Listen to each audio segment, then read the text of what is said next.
পেতেছি ওই দেখ সুজন দেখ কটা বসে আছে সুজন তো বহুদিন ধরে আমি খুঁজতেছি, সুজন পাই না আমি কোন জায়গায়। চেহারাটা খুব ভালো আছে।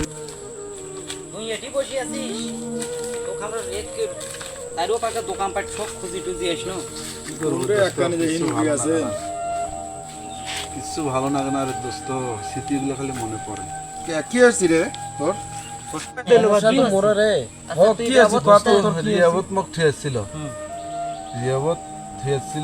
ওই জায়গাত কিছুদিন আসিল, ওই জায়গার যে পরিস্থিতি রে দোস্ত, ওই জায়গার জানি কেউ না যায়।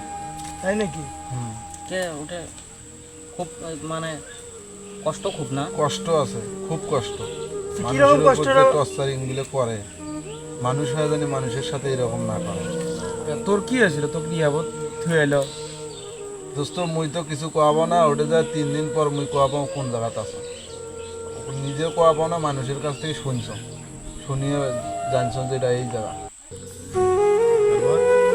তারপর ওটা কি থাকলো, প্রথমে ধরে নিয়ে গেল 3 জনে, ধরে নিয়ে যা মাথার চুল গুলো দাঁড়িয়ে জিরো করে দিল, মাথার চুল দাঁড়িয়ে জিরো করে দিল, দিয়ে গোসল করে দিল, গোসল করে খাবার বসাইছি।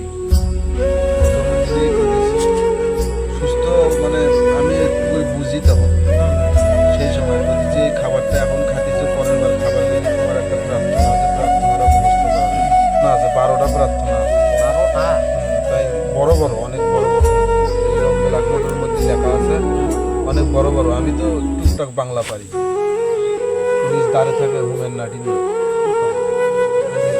রুটি রুটি না আমি ঢিসাবো, না খাওয়াবো ঢিসাবো। ব্যবধানি কেউ যায় না রে। না রে দোস্ত, রিয়াবোধ জানি কেউ যায় না, নেশা পানি করে কেউ জানি ভুলেও রিয়াবোধ জানি যায় না। নিজে বাড়ির থেকে সুস্থ হওয়ার চেষ্টা করি। তো ভাত খাওয়ার পর কি প্রার্থনা? ভাত খাওয়ার একটা প্রার্থনা আছে, এখন মধ্যে ডাক দিয়ে দিল, সুজন খাবারের প্রার্থনাটা দাও। এরকম আমি শুরু করলাম, সবার সামনে কিন্তু খাবার আছে, কেউ খাইতেছি না। ওই একবারে ডাক দিয়ে বলল, হওয়ার পর এখন আমার নাম ধরে গেল, সুজন খাবারের প্রার্থনাটা দাও। এই যে আমি খাবারের প্রার্থনা শুরু করি সকালবেলা। হে আল্লাহ, সুন্দরের সকালে মনোরম পরিবেশে প্রিয় বন্ধুদের সাথে সুস্বাদু খাবারের দানের জন্য তোমাকে জানাই অসংখ্য শুকরিয়া। খাবার যে মাধ্যম হতে এসেছে সে মাধ্যমকে করো তুমি সবাই করে। খাবার যে ভান্ডার হতে এসেছে সে ভান্ডার করো তুমি আশীর্বাদ। এই খাবার যেন আরো প্রস্তুত ও পরিবেশন করেছে তাদেরকে করো তুমি নির্ভর।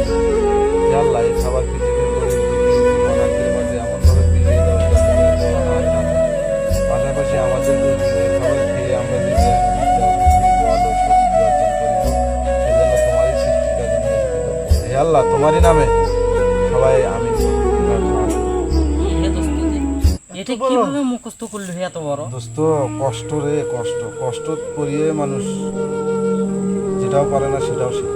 আচ্ছা দোস্ত, মুখস্থ তোর হয় নাই, মনে কর তুই মুখস্থ করে পারতিস না, সে বলে কি তুই ভাত পাবা নাই? না, হ্যাঁ একদিন দিবি, সময় দেয়, সময় দিবি। এই যে একদিন ভাত দিল, দিয়ে সময় দিলে এই সময়ের মধ্যে মুখস্থ করো, আরো 4-5 জন নাগে দিলে তোমার কাছ থেকে মুখস্থ করা। মুখস্থ করাই নাকি? করাই নাকি বাধ্যতামূলক? বাধ্যতামূলক। মান্নাটা মনে কর যে সবাইকে ডাকলো ভাত নিবে, ভাত রেডি করছি, মনে কর ভাত রেডি করে সবার সামনে দিয়ে দিছি। অথচ আমরা মনে করছি নাকি যে রিয়াবত হয়ে আসে টাকা দিয়ে থই, টাকা দিয়ে মাসে থই, 30-40 হাজার টাকা। খাওয়া দাওয়া দোস্ত সেরকম নয় কিন্তু। এই যে ভোর 6টার সময় তুলবি, তুলিয়ে 2টা রুটি দিবি, 2টা রুটি দিবি আর 1 ডাবু ডাল দিবি, এটা খাওয়া লাগবে। হ্যাঁ, একবারে ফিরে এই দুপুর গোসল করিয়ে দুপুরবেলা নামাজের পর 2টার দিকে আবার ভাত। কিন্তু নামাজ তো 5 ওয়াক্ত পড়ায় না? 4 ওয়াক্ত পড়া ফজরটা পড়ায় না? না, ফজরেরটা পড়া না। 4 ওয়াক্ত হ্যাঁ। ফজরটা পড়ায় না? না, মানে আমরা ঘুমের সময়ে 12টার সময় ঘুম পাড়ায় সকাল 12টার সময় ঘুম পাড়ায় সকাল 6টায় তো। এখন ওর এখন পরিস্থিতি। আচ্ছা দোস্ত, ওটা কি কোনো বিড়ি সিগারেট খাওয়ার কোনো সিস্টেম আছে? আছে, সিস্টেম আছে। সারাদিনে 5টা, সারা দিলে 5টা? ওটা কি ওটার নাম, দেয়? হ্যাঁ ওই জায়গাতেই দেয়। ওটার নাম কয় প্লানি। ওটা খাওয়ানোর ভিতরে কোনো প্রার্থনা আছে নাকি? না, ওটা খাওয়ার মধ্যেও সিস্টেম আছে। কেন কে সেটা? তুমি হয়তো একটা 60-65 জন লোক একসাথে সিগারেট দিচ্ছে, একসাথে এক জায়গায় ম্যাচ মারি দিতেছি, 5-7 জন একবারে খাচ্ছি, মানে ধরাতি। আর এক জায়গায় ম্যাচ মারি দিচ্ছি 5-7 জন, এরকম করে সবাইকে একসাথে বিড়ি ধরায়, প্ল্যানিংগুলো ধরায়। ধরার পর তুমি আছেন, আমি আছি, সাইদানি কিন্তু মুখের আগে একটা করে আসে। এই তুমি টান দিলেন, এইরকম একটা টান আছে না, টান দিয়ে নাক দিয়ে ধুয়ে বাই করে না, ওটা করার যদি তোমাকে দেখে তাহলে তোমার জরিমানা। জরিমানা বলতে পরের বার সেটা একটা প্ল্যানিংটা আসবি তোমার কাছে, সিগারেট পাবা না, পাবেন। এই যে সুই আছে না, সুই দিয়ে 3টে ফুটে করে দিবে। 2 বেটা কম আসে। হ্যাঁ, 3 নখ দিয়ে টিপি ধরি এখন খাও। একটু বহুত কঠিন ওটা জায়গাটা তো অনেক কঠিন, আবার যারা আছে তাদের কাছে আবার সহজ। যাই হোক ভাই, এখন কথা হলো আল্লাহ জানি রিয়াবত কাকু নিয়ে যায় না, না আমি এটাই চাই। তুই এখন আমার আমি বন্ধু গেছি। বান্ধবের মধ্যে তুই গেছিস, এখন আল্লাহ তোকে এখন নিয়ে যাওয়াছি। যাই হোক, আল্লাহ জানি রহমত করে সবাইকে। কেউ জানি রিয়াবত যায় না, আল্লাহ জানি কাউকে নিয়ে যায় না। হোক, ওটা নিয়ে মন খারাপ করিস না। মাঝে মাঝে মন খারাপ মনে হয় রে দোস্ত, তখন একলা থাকি তো